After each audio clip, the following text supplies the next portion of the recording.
Halo semuanya, bismillahirrahmanirrahim. Assalamualaikum warahmatullahi wabarakatuh. Kok gak ada suaranya? Kurang semangat ini. Oke, saya pantun dulu ya.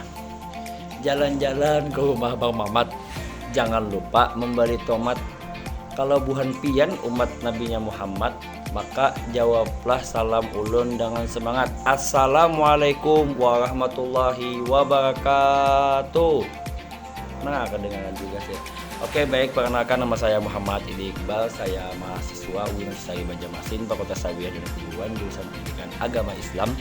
Sekarang saya sudah semester 6 dan pada pertemuan kali ini nantinya saya akan membahas mengenai analisis pola pendidikan segmen ayah berdasarkan hasil wawancara mahasiswa dan mahasiswi lokal PAIG konsentrasi Al-Quran Hadis. Yuk ikuti keseruan saya. Masuk ke pembahasan, yang pertama itu ada pola pendidikan, kedua ada alat pendidikan, dan yang ketiga itu ada perilaku sosial. Next, pola pendidikan. Pola pendidikan merujuk pada cara atau strategi yang digunakan dalam proses pembelajaran dan pengajaran. Pola pendidikan mencakup berbagai aspek seperti metode pengajaran, struktur kurikulum, penilaian, serta interaksi antara guru dan siswa. Hal ini berpengaruh dalam membentuk cara siswa belajar dan mengembangkan pengetahuan serta keterampilan mereka. Alat pendidikan. Alat pendidikan merujuk pada segala sesuatu yang digunakan untuk mendukung proses pembelajaran dan pengajaran, baik di dalam dan di luar kelas. Alat pendidikan ini berperan penting dalam memfasilitasi proses belajar mengajar dan membantu siswa untuk memahami materi pelajaran dengan lebih baik. Perilaku sosial. Perilaku sosial mengacu pada cara individu berinteraksi dengan orang lain dalam konteks sosial. Ini mencakup berbagai tindakan, sikap, dan respon yang memengaruhi hubungan antara individu dengan anggota masyarakat atau kelompok tertentu.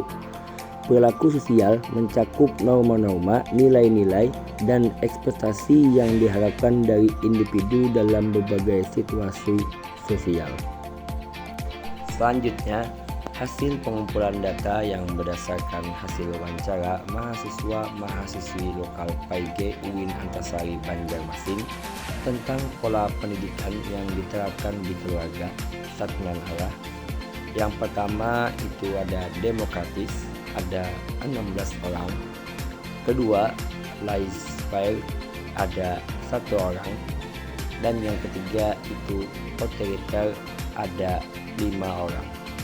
Selanjutnya, hasil pengumpulan data yang berdasarkan hasil wawancara mahasiswa-mahasiswi lokal PAIG UIN Antasari Banjarmasin tentang alat pendidikan yang diterapkan di keluarga segmen ayah. Pertama, teladan, ada 12 orang. Kedua, lainnya ada 3 orang. Ketiga, hadiah dan hukuman ada 2 orang. Dan yang terakhir itu bimbingan, ada 5 orang. Selanjutnya, hasil pengumpulan data yang berdasarkan hasil wawancara mahasiswa-mahasiswi lokal PAIG UIN Antasari Banjarmasin tentang perilaku sosial yang diterapkan di keluarga segmen ayah. Yang pertama itu bersih dan rapi, ada 1 orang. Kedua, disiplin, ada 5 orang. Ketiga, jujur, ada 4 orang. Keempat, sopan santun, ada 6 orang. Dan yang terakhir itu ada tanggung jawab, ada 6 orang. Ini dari hasil pemilihan dari jumlah keseluruhan itu ada 22 orang. Selanjutnya masuki studi kasus tentang usia responden segmen ayah. Kita bahas dari yang terbanyak yaitu 51 sampai 55 tahun ada 8 orang, 46 sampai 50 tahun ada 6 orang, 56 sampai 60 tahun ada 3 orang, 41 sampai 45 tahun ada 3 orang, 36 sampai 40 tahun ada 2 orang. Selanjutnya, kesimpulan. Pendidikan memiliki peran yang penting dalam membentuk perilaku sosial individu dan masyarakat secara keseluruhan. Pola pendidikan yang baik dan alat pendidikan yang efektif dapat membantu menghasilkan individu yang lebih terdidik, berpengetahuan luas, dan mampu berinteraksi secara positif dalam masyarakat.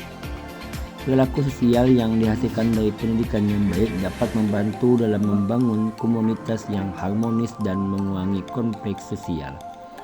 Dengan adanya tugas pengumpulan data berupa wawancara dan hasil wawancara tersebut membuktikan bahwa sebagian kecil keluarga di Indonesia pola pendidikan demokratis, yang mana menjadi pola pendidikan terbanyak yang diterapkan oleh keluarga kecil di Indonesia. Harapannya semoga dengan adanya tugas UAS ini dapat menjadi pelajaran penting untuk kita calon orang tua di masa depan yang akan mendatang. Oke, itulah yang dapat ulun sampaikan. Kurang lebihnya mohon dimaafkan. Semoga dapat bermanfaat bagi kita semua, khususnya bagi diri ulun pribadi. Unzur maqala wa la tanzur maqala. Wassalamualaikum warahmatullahi wabarakatuh.